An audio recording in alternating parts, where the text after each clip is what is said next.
Salmo 116. Diz assim: Eu amo o Senhor, porque Ele me ouviu quando lhe fiz a minha súplica. Ele inclinou os seus ouvidos para mim. Eu o invocarei toda a minha vida. As cordas da morte me envolveram. As angústias do Sheol vieram sobre mim. Aflição e tristeza me dominaram. Então clamei pelo nome do Senhor. Livra-me, Senhor. O Senhor é misericordioso e justo. O nosso Deus é compassivo. O Senhor protege os simples. Quando eu já estava sem forças, Ele me salvou. Retorne ao seu descanso, ó minha alma, porque o Senhor tem sido bom para você. Pois tu me livraste da morte e livraste os meus olhos das lágrimas e os meus pés de tropeçar, para que eu pudesse andar diante do Senhor na terra dos viventes. Eu criei, ainda que tenha dito, estou muito aflito. Em pânico eu disse, ninguém merece confiança. Como posso retribuir ao Senhor toda a sua bondade para comigo? Erguerei o cálice da salvação e invocarei o nome do Senhor. Cumprirei para com o Senhor os meus votos na presença de todo o seu povo. O Senhor vê com pesar a morte de seus fiéis. Senhor, sou teu servo. Sim, sou teu servo, filho da tua serva. Livraste-me das minhas correntes. Oferecerei a ti um sacrifício de gratidão. E invocarei o nome do Senhor. Cumprirei para com o Senhor os meus votos, na presença de todo o seu povo, nos pátios da casa do Senhor, no seu interior, ó Jerusalém. Aleluia. Amém. Curve sua cabeça mais uma vez. Senhor Deus, que o teu Espírito agora tome conta dos meus lábios. Que os meus lábios venham pregar ao ponto dos segredos dos corações das pessoas serem revelados, Senhor. Mesmo eu não conhecendo e não sabendo, que o Senhor venha trazer uma palavra para a tua igreja. Que eles saiam daqui saciados, ó Deus, por esse encontro. Porque vir ao culto é ter um encontro com Deus a cada semana. Então fale a tua igreja, eu peço o poder do teu Espírito nessa hora, pois eu não sou capaz. Então que o teu Espírito me domine e que a igreja seja edificada em nome de Jesus Cristo. Amém. Meus irmãos, nós não sabemos o autor desse salmo que mistura coisas bonitas e coisas dolorosas, mistura coisas belas com lágrimas, fé com pânico. Há uma mistura nesse salmo. O salmista aqui estava em grande sofrimento num determinado momento da vida dele. O sofrimento bateu à porta do salmista, chegou na casa dele, provavelmente de repente, ele se viu em grande aflição e em grande angústia, assim como os outros homens de Deus na história da igreja, assim como outros homens de Deus na Bíblia Sagrada. A Bíblia não costuma esconder as fases difíceis dos servos de Deus. A Bíblia não oculta isso. Nós somos especialistas em ocultar os nossos sofrimentos. Nós somos especialistas em mudar o semblante da gente, em transformar o nosso rosto num rosto alegre, quando na verdade por dentro a gente não está bem. A gente aprendeu a disfarçar, a gente aprendeu a não demonstrar a fraqueza, a gente aprendeu a não demonstrar dor. Nós temos dificuldades em registrar num livro os piores momentos da nossa vida. Nós não somos mais a geração do diário de oração. Nós não temos mais um diário de oração como os antigos tinham. Nós não temos mais apreço à poesia como os antigos tinham. Nós temos dificuldades de comunicar a nossa dor com o outro, com medo do outro contar aquilo que a gente está passando. A gente é uma geração que absorve tudo e tudo explode dentro da nossa alma. Nós aprendemos aqui com o salmista que tem momentos na nossa vida que é necessário escrever para que outros leiam as fases difíceis da nossa vida.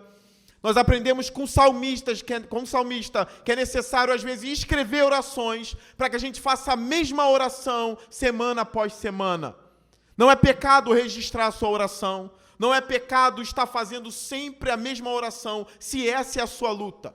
Se você tem algo para vencer, vá à porta de Deus todos os dias, comunicando a Deus a sua luta, como esse salmista faz. Quando a gente lê os salmistas, a gente pode cair numa vergonha muito profunda, porque eles eram homens totalmente desprendidos. Parece que eles não estavam mais ligando para as suas reputações. Eram homens que parecem que já tinham se desprendido da boa reputação. Porque para a gente a boa reputação é sempre estar bem vestido, é sempre estar com um sorriso no rosto, é sempre demonstrar um grau de alegria muito grande, porque a gente não quer que as pessoas saibam que a gente está triste. Porque parece que isso diminui a nossa reputação e parece que isso abafa a nossa santidade aparente. A gente sempre quer mostrar ser santo. A gente sempre quer mostrar que somos cheios do Espírito Santo de Deus, mas não há impedimento em você estar passando uma grande aflição e esconder isso das pessoas, com medo das pessoas acharem que o Espírito Santo não está em vocês. Esse salmista estava dominado pelo Espírito, e o texto que ele escreve aqui é um texto sagrado, soprado e inspirado pelo Espírito de Deus. Olha o que ele diz no Salmo: eu amo o Senhor, logo no verso 1 do Salmo. Isso é uma declaração fantástica, principalmente quando a gente enfrenta um período em que as pessoas vêm à igreja apenas de forma religiosa. É necessário voltar a uma teologia do amor na igreja. É necessário bater na tecla de que nós precisamos servir e amar a Jesus. Não é só se tornar escravo de Jesus.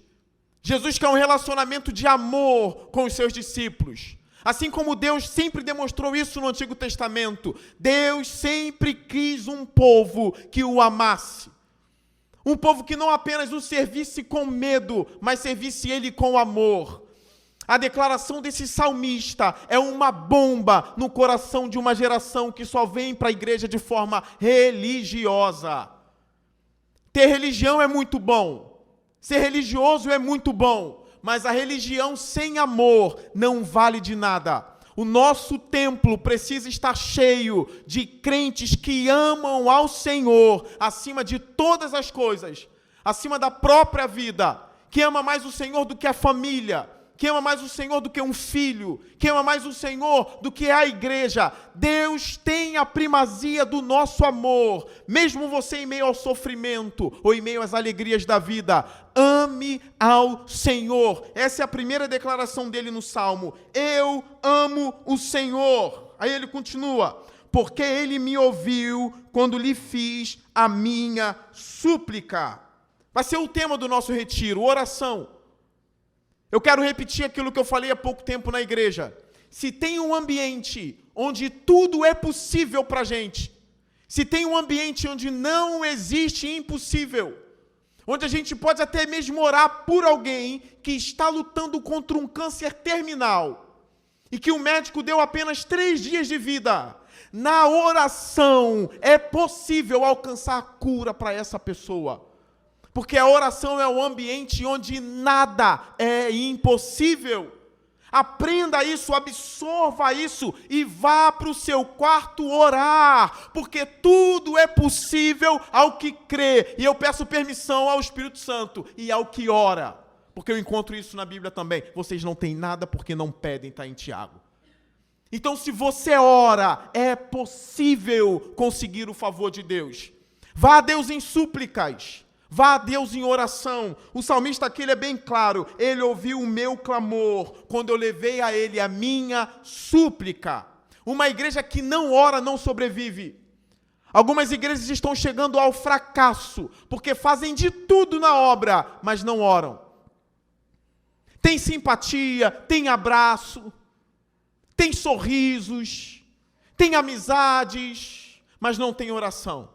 Se a nossa igreja não orar, ela vai sucumbir. A oração sustenta a igreja. A oração sustenta a família. Há pouco tempo, algumas pessoas estavam falando sobre as mães doidinhas que colocam a mão na cabeça dos filhos enquanto eles dormem. Isso não é ser doidinha, faça. Ora. Quer colocar a mão, coloca, interceda pela sua casa, interceda pela sua igreja, busque ao Senhor e leve a Deus a sua súplica.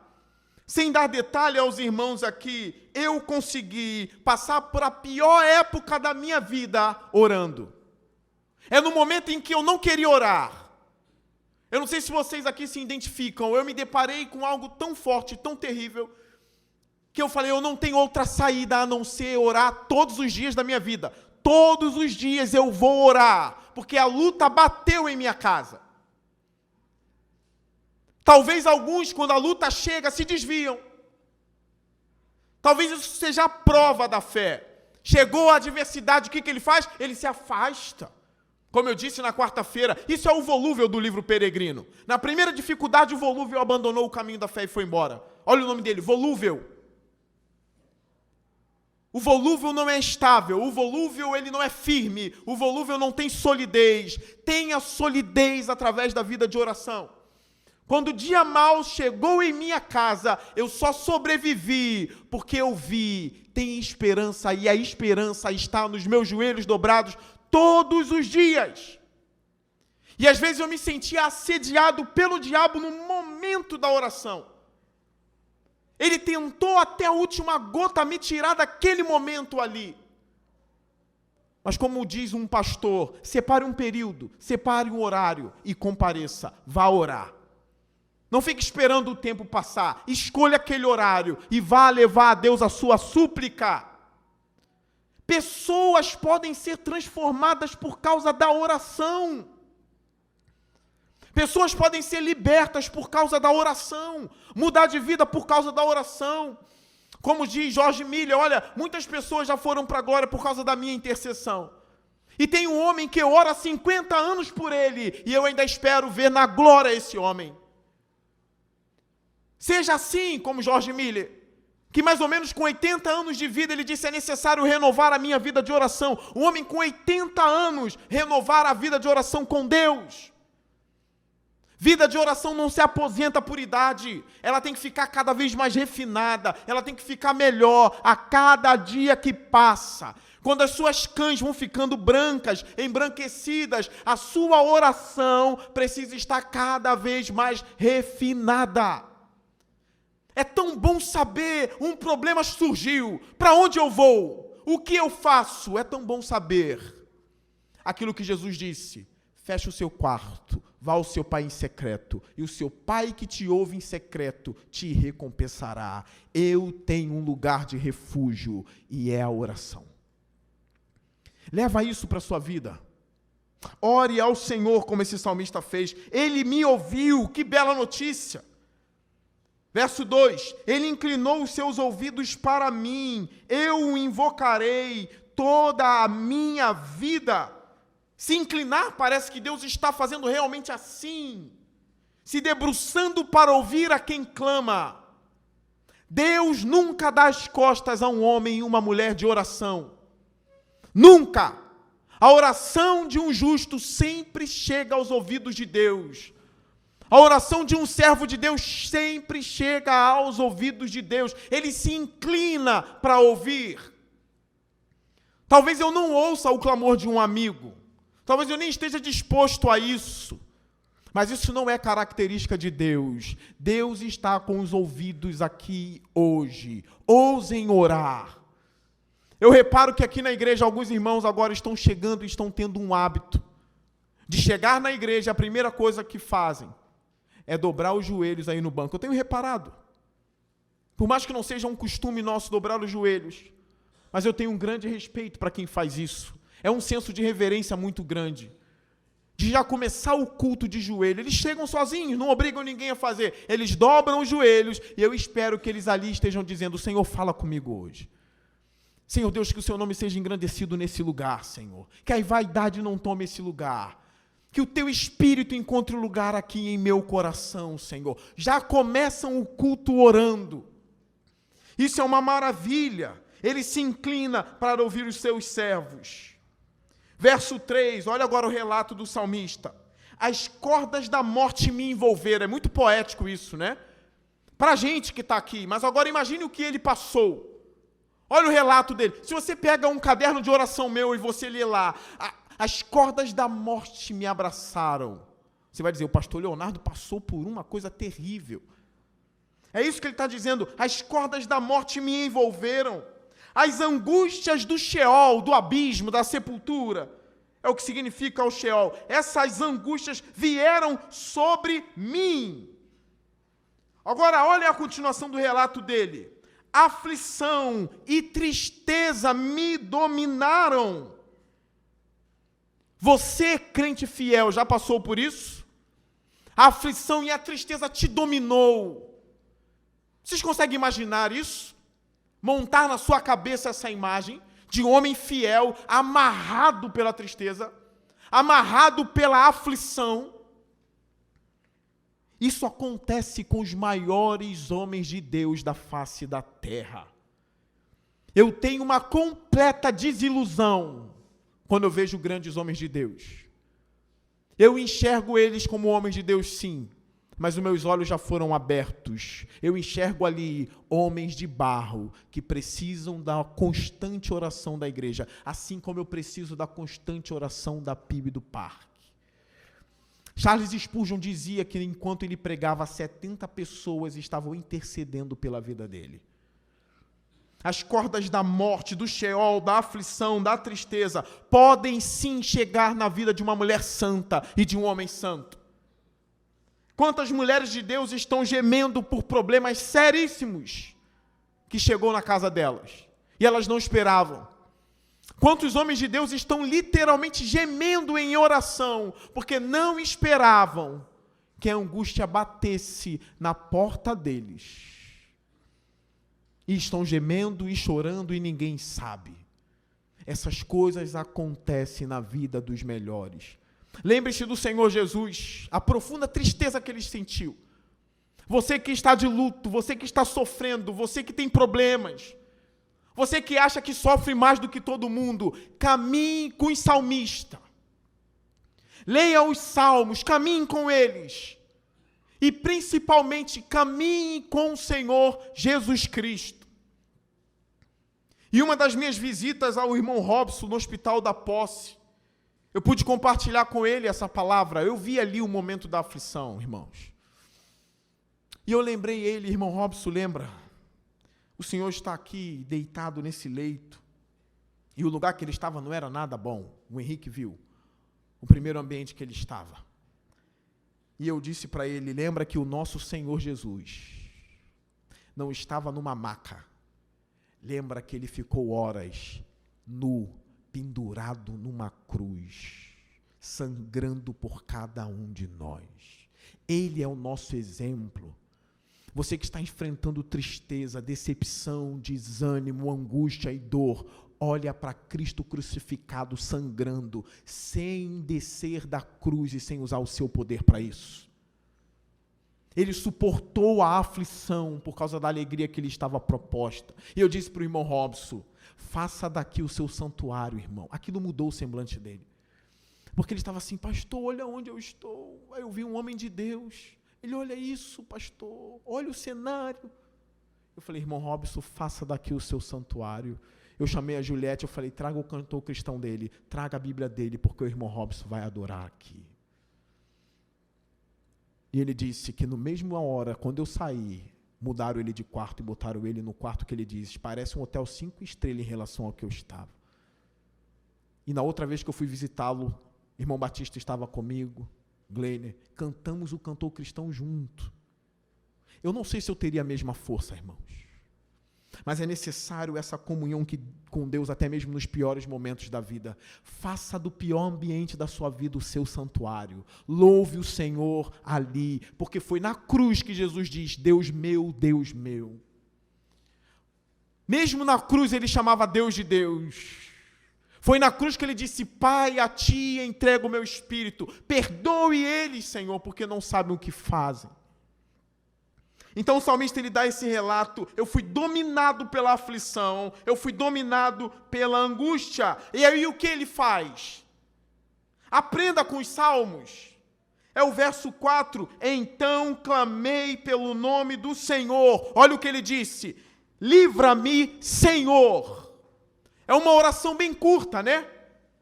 Quando você vir chegando à aflição, não perca tempo. É na hora. Senhor, livra-me. Essa foi a oração de Pedro enquanto ele afundava. Socorre-me, Senhor. Uma oração bem curta. Ele invoca o nome do Senhor quando a tristeza e a aflição chega no lar dele. Não siga os passos dos crentes que abandonaram a Deus nas aflições. Não olhem para eles. Eles não são exemplos para a gente. Eles abandonaram a fé por causa da aflição. Nós permaneceremos sem recuar, mas sem a oração é impossível. Impossível. Permaneça, mas permaneça orando. Permaneça, mas permaneça em comunhão com Deus. Permaneça, mas permaneça cultuando o nome do Senhor. Existem 2 efeitos que podem ser causados dentro de você por causa da aflição. A aflição pode trazer em seu coração um ódio por Deus. Você sabia disso?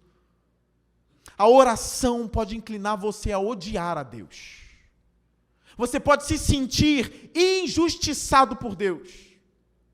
Esse é um dos efeitos que a aflição pode fazer em seu coração. Um outro efeito que a aflição pode causar no seu coração é: eu amo o Senhor. Livra-me, meu Deus. Ou melhor, livra-me, Deus da minha vida. É um outro efeito. O que você vai fazer no dia da aflição, irmãos? Porque a minha pergunta não é e se ela vai chegar. A minha pergunta é quando ela vai chegar. A aflição vai bater às suas portas. Pastor, eu venho na igreja para o Senhor falar isso para mim, pastor? Não é possível, eu tiro o meu domingo para ouvir o Senhor dizer que a aflição vai bater à minha porta. Diga que a minha porta está blindada, pastor. Me ajude a dar 7 passos para blindar a minha porta. Isso não existe, irmãos. A tempestade vai vir sobre você, mas aquele que está edificado sobre a rocha vai permanecer. A questão é quando ela vai chegar. Escute o que eu estou dizendo. Ela vai bater as suas portas. Como está a tua fé? Como está a tua vida de oração? Lembra o que eu preguei em Lucas? Vigiai e orai para que vocês não caiam em tentação. Orem antes de acontecer. Fortaleçam-se no forte poder de Deus. Estejam prontos. Paulo diz, e fiquem firmes no dia mau. Ele vai chegar. Ele vai chegar. Então alimenta a sua fé agora. Fique mais forte. Porque é o fogo da provação que vai demonstrar se a sua fé é verdadeira ou não. Deixe-me correr um pouquinho. Olha o verso 5. O Senhor é misericordioso e justo. Guarde essa verdade em sua cabeça.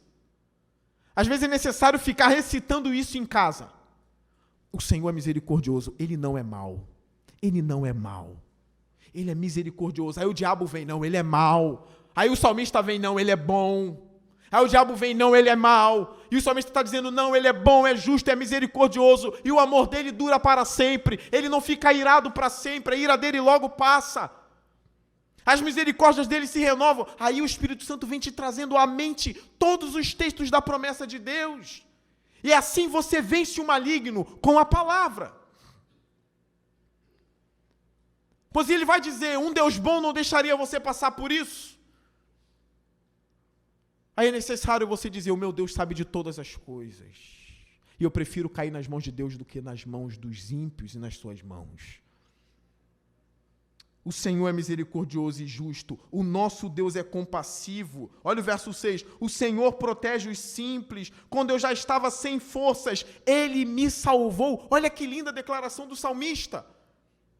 É possível um crente chegar no estágio em que ele não tem mais força para lutar. E aí eu lembro de Paulo. É na fraqueza que a graça de Deus se manifesta. Jesus dizendo para Paulo, Paulo, meu poder se aperfeiçoa na sua fraqueza.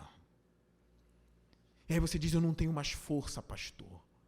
Isso significa o quê? Que é hora de jogar a toalha? Não. O fato de você não ter mais forças significa que agora você verá a força de Deus agindo em seu lugar. Quando eu não estava, ou na verdade, quando eu já estava sem forças, Ele me salvou. Há esperança para você, ainda que esteja no fundo do poço. Ainda que você esteja no pior estágio da sua vida, há esperança para você. Eu trouxe esse livrinho aqui para vocês. É óbvio que eu não vou ler o livro num sermão e numa pregação. Mas muitos aqui ouvem falar do nome de Charles Haddon Spurgeon, conhecido na história da igreja como o príncipe dos pregadores. Parece que ninguém pregava como Spurgeon. Parece que Spurgeon é aquele tipo de pregador que valia a pena cada sermão. Que ele nunca ia mal. Todo sermão parecia que Deus estava tocando na terra. Quando Spurgeon abria a boca, parecia que o próprio Deus penetrava nos lábios de Spurgeon e bradava na igreja. Aí você olhava e dizia assim, eis aí um homem forte e poderoso. De algumas pessoas chegarem na Inglaterra e dizer, onde está a rainha? E depois dizer, e onde está Spurgeon pregando? Olha só que magnífico. O tabernáculo metropolitano lotado de gente para ouvir Spurgeon, sem microfone. Tinha uma voz privilegiada. Só que poucas pessoas sabem que Spurgeon lutava com uma depressão severa a vida toda. A aflição chegou na vida do Spurgeon para nunca mais sair. Foi um pastor que pastoreou deprimido a vida inteira. E deu fruto, irmãos. Deu fruto. Mesmo às vezes ele precisando se retirar, a igreja dava licença para ele se curar num local mais quente, porque na Inglaterra estava frio. Ele tirava um período de 2 meses, 3 meses às vezes, e voltava um pouco mais forte. Esse livro aqui fala a depressão de Spurgeon. Esse autor estudou todos os sermões do Spurgeon e detectou as confissões da alma de Spurgeon nos sermões. Um homem disse assim, quando se vê o heróico, o valente, o Senhor não abre mão da verdade, o altruísta, o apologeta engajado em assuntos importantes, o proclamador da Bíblia, a personalidade bem-humorada e risonha, e a cachoeira perene de literaturas edificantes que foi Charles Spurgeon. Fica difícil imaginar tal perfil servir a uma personalidade tão frequente e completamente imersa em dores e depressões. Você via um homem risonho, você via ali um tornado pregando o evangelho na igreja. Um homem poderoso no púlpito. Escreveu livros magníficos, um deles 3 volumes gigantescos sobre os salmos, chamados Os Tesouros de Davi. Ninguém podia imaginar que por trás daquela personalidade estava um pastor lutando com terríveis depressões e dores, porque ele tinha gota. Ele sentia dores no corpo inteiro e gemia de dor. Deus usando ali um vaso. O grande Spurgeon era de barro. E eu imagino o diabo dizendo ali, eu humilho você, eu vejo você chorar, eu vejo você gemer. E Spurgeon várias vezes relatava a luta dele. Uma das frases dele é o seguinte, é melhor servir a Deus no calabouço do que reinar com o diabo no palácio. Era o que ele dizia, até mesmo para o diabo. Ele não cedeu às tentações do maligno. Geme, Spurgeon, eu quero te ver chorar, eu quero te ver entristecido, ele não tem problema. O calabouço de Deus é melhor do que o palácio do diabo. É como se ele estivesse dizendo, eu prefiro estar com Deus assim, do que estar com você em festa, diabo. O salmista está dizendo, olha, ele é bom, ele é compassivo. O Senhor protege os simples. Quando eu estava sem forças, ele me salvou. Olha o verso 7 como é lindo. Se você quiser escrever e colar na sua geladeira, faça isso. Olha o verso 7. Retorne ao seu descanso, ó minha alma. Às vezes, brincando entre a gente diz para um ou outro irmão que tem mais afinidade, ô alma atribulada. Está com a alma atribulada, irmão? Aqui o salmista estava com a alma atribulada, aflita. Mas tem um momento que ele diz, minha alma volte ao descanso, porque o Senhor tem sido bom para com você. Você tem olhos para contemplar a bondade de Deus, ou você é do tipo pessimista que só vê as coisas ruins que acontecem? Você tem olhos para olhar para o céu e dizer, tem um Deus reinando, e Ele vai voltar para me buscar, independente do que eu esteja passando, Ele vai voltar para buscar a sua igreja. Eu verei a sua face, verei os seus olhos, verei o seu rosto, verei a Jesus, como Ele é, como diz aquele louvor. Estou falando é o louvor, né? Verei a Jesus como Ele é. Louvores lindíssimos. Aí você pode dizer, volte minha alma ao descanso. Volte ao descanso. Ponha esse texto no seu diário, na geladeira. Existem momentos na nossa vida que a gente precisa dizer, descansa, alma. Descansa, Deus está no controle, alma. Descansa. Você está atribulada porque ainda não soube confiar.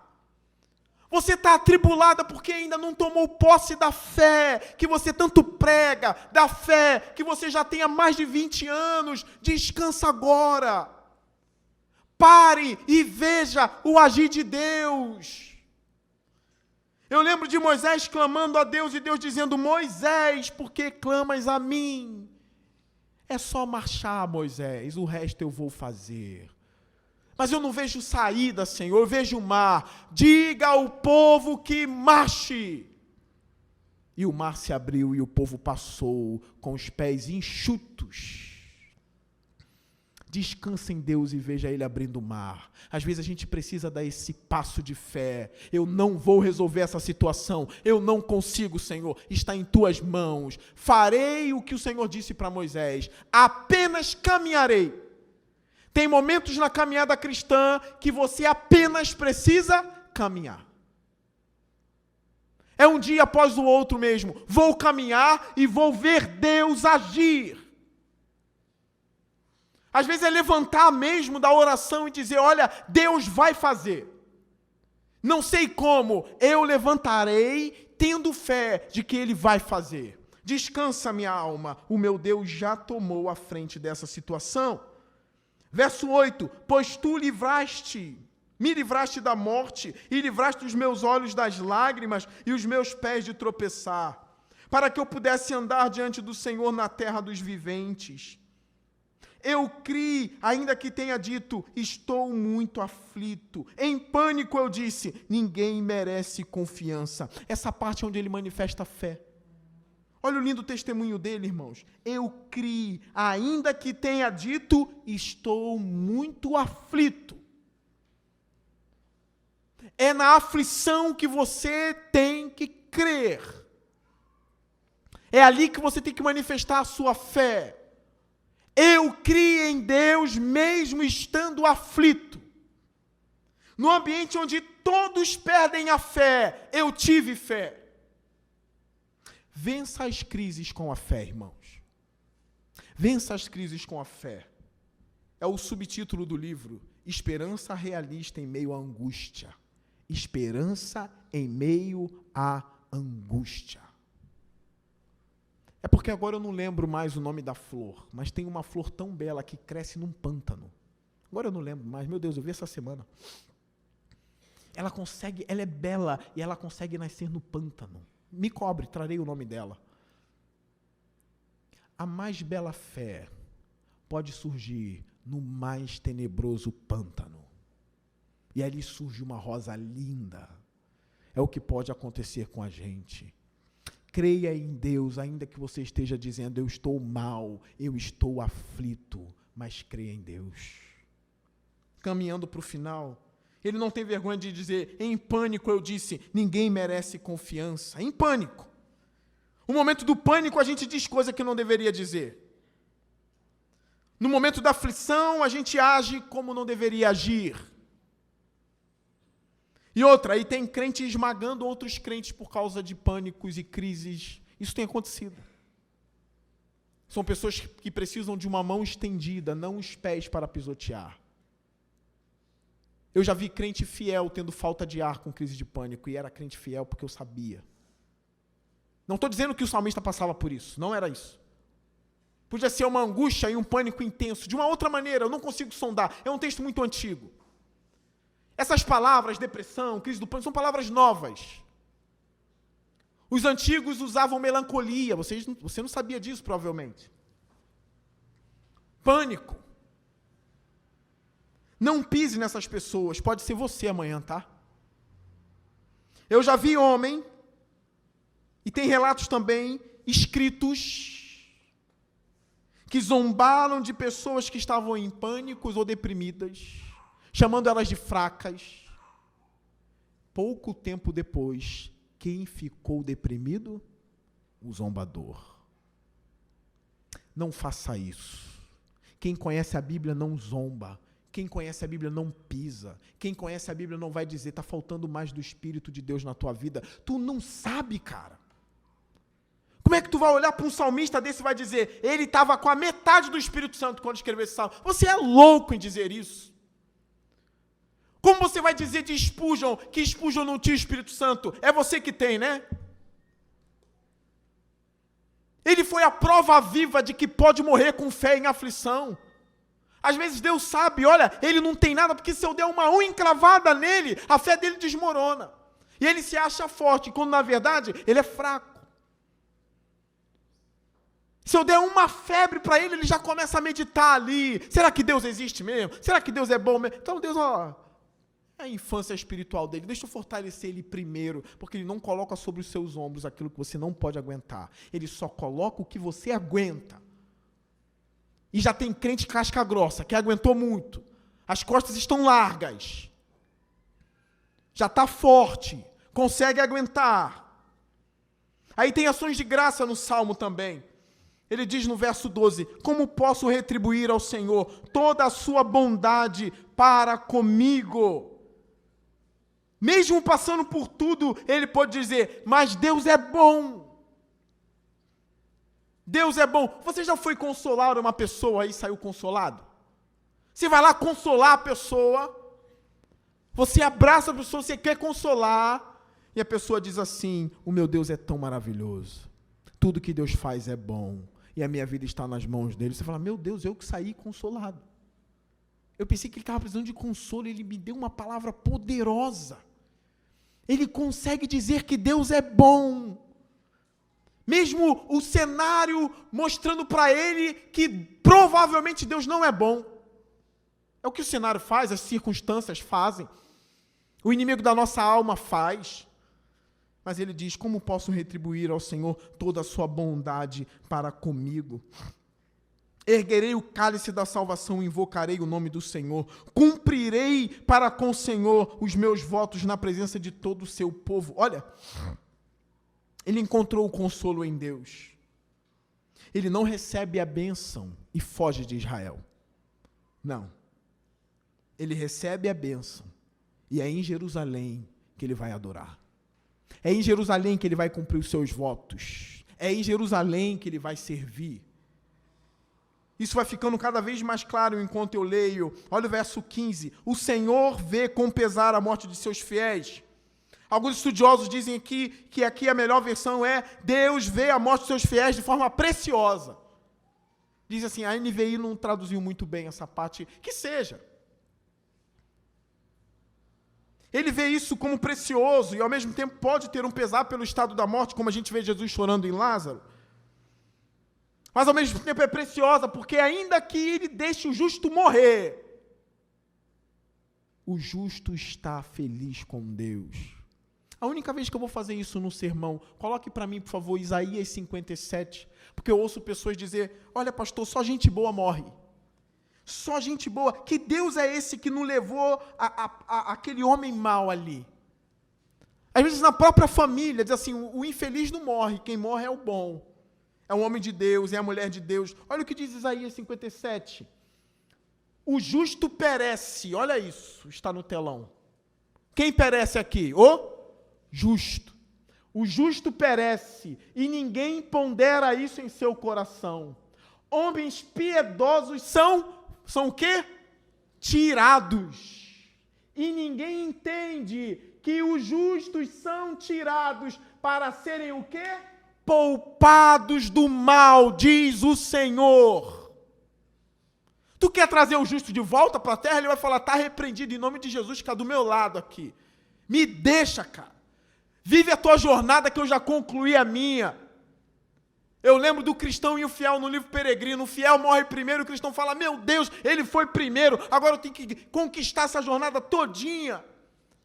Trilhar essa jornada, ele chegou primeiro do que eu lá. Está a resposta aqui para a pergunta, por que só gente boa vai? Por que só homem de Deus vai? O texto é bem claro, justos são tirados para serem poupados do mal ou da calamidade que está por vir. A oração do menininho na Turquia, de mais ou menos 12 anos, depois que os pais dele morreram no terremoto, nos escombros. Ele orava ao Senhor, dizendo, Senhor Deus, eu sei que eu sou fraco, mas ao mesmo tempo eu te agradeço por ter tirado meu pai desse mundo mal, por ter tirado a minha mãe desse mundo mal, 12 anos, eu te agradeço, porque o Senhor tirou eles desse mundo tão mal, Senhor. Um menino de 12 anos de idade, com uma fé de um homem de 40. É necessário a igreja repensar a sua fé. É necessário a gente abandonar a fé da infância e ter uma fé sólida. Porque eu sei que na vida de alguns crentes, a tempestade não parou. Leia a passagem de Jesus acalmando a tempestade, mas tem crente dizendo, pastor, a minha já dura 30 anos e ele não acalmou. Isso acontece. Mas haverá um dia que ele vai acalmar, com a sua morte ou com a vinda dele. Tem crente que vai sofrer até o último dia de vida. Os pastores da prosperidade, os coaches, não vão dizer isso. Mas tem crente que vai sofrer até o último período da vida. Mas tem um galardão esperando ele. Irmãos, a vida aqui é muito curta. A eternidade não acaba. Não acaba. É muito pouco. Não dá para comparar com a glória que será revelada em nós. 16. Senhor, sou teu servo, sim, sou teu servo, filho da tua serva, livraste-me das minhas correntes. Oferecerei a ti um sacrifício de gratidão e invocarei o nome do Senhor. Cumprirei para com o Senhor os meus votos na presença de todo o seu povo. Olha agora, nos pátios da casa do Senhor, no seu interior, ó Jerusalém. Aleluia. Eles são marcados por um profundo amor por Deus e por um profundo amor a Jerusalém. Um crente hoje, depois do Novo Testamento, depois da edificação da igreja, que Jesus edificou a igreja dele, um crente em Jesus verdadeiro ama a Deus e também ama o povo de Deus. Como foi pregado de manhã, não tem essa de dizer, eu amo Jesus, mas odeio o fã-clube de Jesus. Não tem essa. Eu amo Jesus, mas não gosto da igreja de Jesus. Não tem essa. Com todo defeito, o anseio dos salmistas por Jerusalém é algo muito lindo. Eles ansiavam estar nas entranhas de Jerusalém. Ele foi consolado e Deus deu escape em Jerusalém. E é em Jerusalém que ele vai cumprir os votos dele. Eu lembro, e aqui eu fecho o sermão, da sogra de Pedro sendo curada. Ela estava doente, com uma febre muito forte, Jesus curou. E o texto diz que, depois que ela foi curada, ela imediatamente começou a servi-los. É aqui que você passou as suas maiores lutas. É aqui que você encontrou consolo. E é aqui que você vai demonstrar que você cumpre os seus votos. Em que sentido? Os seus louvores de gratidão precisam ser bradados na sua comunidade. Nós te acompanhamos nos piores momentos. Nós queremos ver também você exaltando a Deus nesse mesmo lugar. Ó Jerusalém, cumprirei todos os meus votos na presença de todo o povo. Faça isso com a sua igreja local. Esteja presente aqui na igreja local. Louve o Senhor aqui na igreja local. Tenha amor pela sua igreja local. Eu termino dizendo algumas frases de alguns teólogos. Uma delas é assim: acima de tudo, porém, a crise foi enfrentada pela fé. A chave para tornar novas todas as coisas, o pivô de todo salmo é a fé. Um outro teólogo diz, o mesmo. A fé operando através da oração continua sendo a maior força de que o povo de Deus na terra pode dispor. Essa aqui eu vou repetir. A fé operando através da oração continua sendo a maior força de que o povo de Deus na terra pode dispor. Usa disso. Que o Senhor venha aumentar a nossa vida de oração. Que a gente caia, mas caia de joelhos. E que a gente levante de joelhos. Me ouça você que é muito jovem, ou você que está saindo da adolescência e não teve uma vida de oração. Me ouça agora. Comece hoje a orar. Experimente a vida de oração e você vai ver o que Deus pode fazer. Você que está há muito tempo na fé e já esfriou a vida de oração, ouça o conselho do George Miller. Renove a sua vida de oração. Hoje. Hoje. O nosso retiro vai ser uma benção. Mas lá eu já quero pessoas levitando em oração. Pura brincadeira, irmãos. É porque o Edward dizia que uma vez, eu não sei se isso é mito ou se é verdade, né? Que a esposa dele orava tanto que um dia ele abriu o quarto e viu ela levitando. Eu não sei se é verdade. Se o Edward disse, está dito, né? Imagina a pessoa orando, tu chegar no quarto e está levitando. Você vai fazer, Não importa se levita, eu não sei o que Deus pode fazer. Apenas vá a Deus em oração. Nós vamos orar agora para cear a Deus. Nós vamos cear em oração. Então, curve sua cabeça agora. Vamos orar ao nosso Senhor.